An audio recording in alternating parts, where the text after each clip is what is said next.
What if I told you that one of the oldest foods in human history has become one of the most misunderstood products in your grocery store? And the biggest trick isn't fake butter. It's convincing you that everything sitting in the butter aisle is actually butter. Federal law tightly regulates what can legally be called butter. But walk down that aisle and you'll find butter blends, dairy spreads, whipped tubs, and vegetable oil spreads sitting right next to the real thing. Same packaging, same farm imagery, same phrase printed again and again, made with real butter. That phrase is doing a lot of work. It's not a promise, it's a permission slip. Americans spend billions of dollars a year in this aisle, and most of us assume price equals quality. But two tubs can sit side by side, look nearly identical, and perform in completely different ways the moment they hit a hot pan because of one hidden variable, butterfat. So here's the question I want you sitting with. Are you paying for butter or are you paying for water, vegetable oil, and clever marketing? I spent weeks auditing every major butter product on the shelf to find out. By the end of this video, you'll know the legal loophole hidden in one single word on the label, which products are engineered to cut corners, why one inexpensive butter beats out premium competitors, and a kitchen test you can run in under 2 minutes. The results were not what I expected. The industry secret. Let's start with the golden rule, because everything in this investigation traces back to it. By law, butter must contain at least 80% milk fat. The rest is water and milk solids. Picture a stick of butter cut down the middle. 80% of that stick has to be fat. That's the floor. Nothing legally sold as butter can go lower. Here's why that number matters more than you think. Butter is expensive because cream is expensive. It's one of the most valuable raw materials in the entire dairy industry. Push butter fat from 80%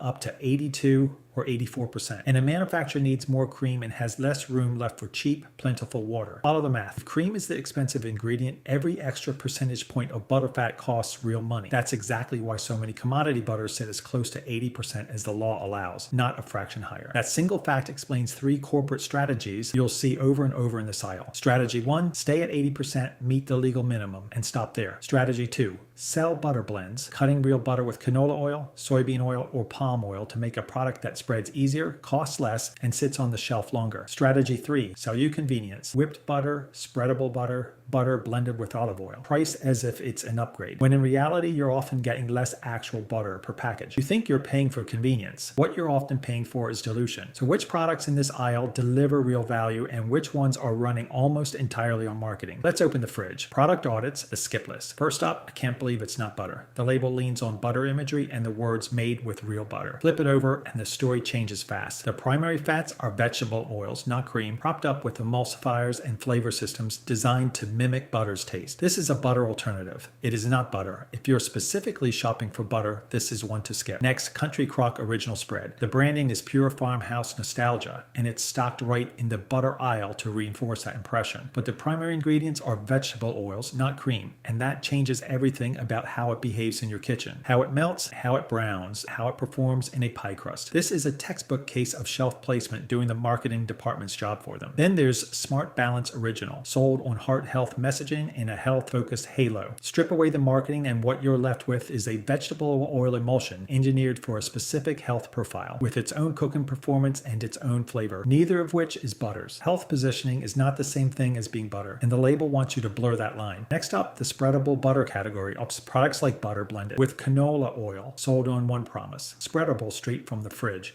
Butter is naturally hard when cold because of its fat structure. The fix isn't science, it's simple. Add vegetable oil and the product softens. That's convenient, sure, but you're trading away butter content and bacon performance for a spoon that glides a little easier. That's the deal, whether the label says so or not. Music reveals sting. Now, whipped butter, and this one is a genuine aha moment. The tub looks like it holds more butter. Flip to a visual side by side. Scoop equal volumes of whipped butter and standard butter, then put them on a scale. The whipped butter weighs less because you're paying for incorporated air, not extra butterfat. To be clear, this isn't deceptive. Whipping butter is a legitimate technique, but if you're comparing prices by the tub instead of by the pound, you're comparing the wrong number. So let's rank what we found so far into 3 simple buckets. Best performance goes to higher butterfat butters. Best value goes to traditional simple butter. Lowest value goes to products where you're paying for convenience instead of paying for butter. You don't need a lab to run this investigation yourself. Here are 3 tests you can do tonight. Test 1, ingredient test. Walk to your fridge and read the label. If it says cream and salt, full stop,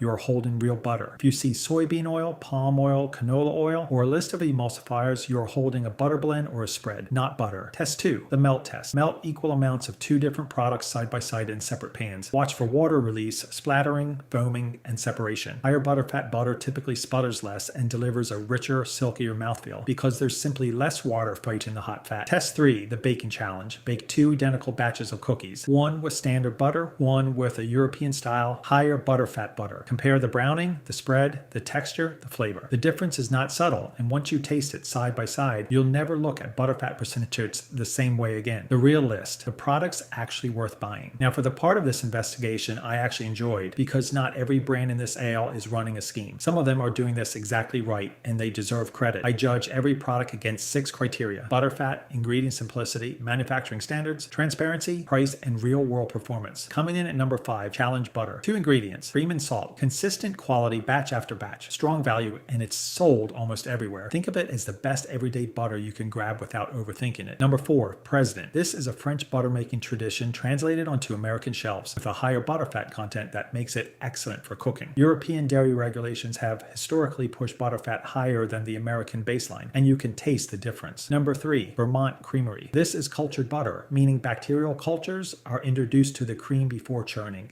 and developing a deeper, tangier flavor than standard butter ever achieves. It's built for home cooks and food enthusiasts who actually noticed a difference on toast. Number 2, Plough. This is a professional baker's butter. Higher butterfat, less water, engineered specifically for laminated pastry. Picture a croissant with dozens of paper-thin, buttery layers, or a pie crust that shatters instead of turning gummy. That's what higher butterfat and lower water content actually buys you. And number 1, Kerrygold. Grass-fed Irish dairy, roughly 82% butterfat, consistently rich flavor, real transparency about sourcing, and a reputation that's earned worldwide, not manufactured by an ad agency. Grass-fed cows produce milk with a different fat and pigment profile, which is exactly why Kerrygold has that deeper golden color and fuller flavor. If you want the single best value in this entire aisle, it's Challenge Butter. Real quality without the premium price tag. Perfect for anyone who wants to do this right without spending twice as much. Before you check out, run through this list at the shelf. Is it actually butter? What's the butterfat percentage? Are vegetable oils added? Is it cultured? And finally, is it actually worth the premium, or is that premium buying you a marketing story? Here's the biggest surprise from weeks of digging through this aisle. It wasn't finding bad butter. It was discovering how many products rely on your assumptions instead of outright lying to you. The real divide isn't expensive versus cheap. It's traditional butter versus products engineered for convenience, lower cost, or a different function entirely.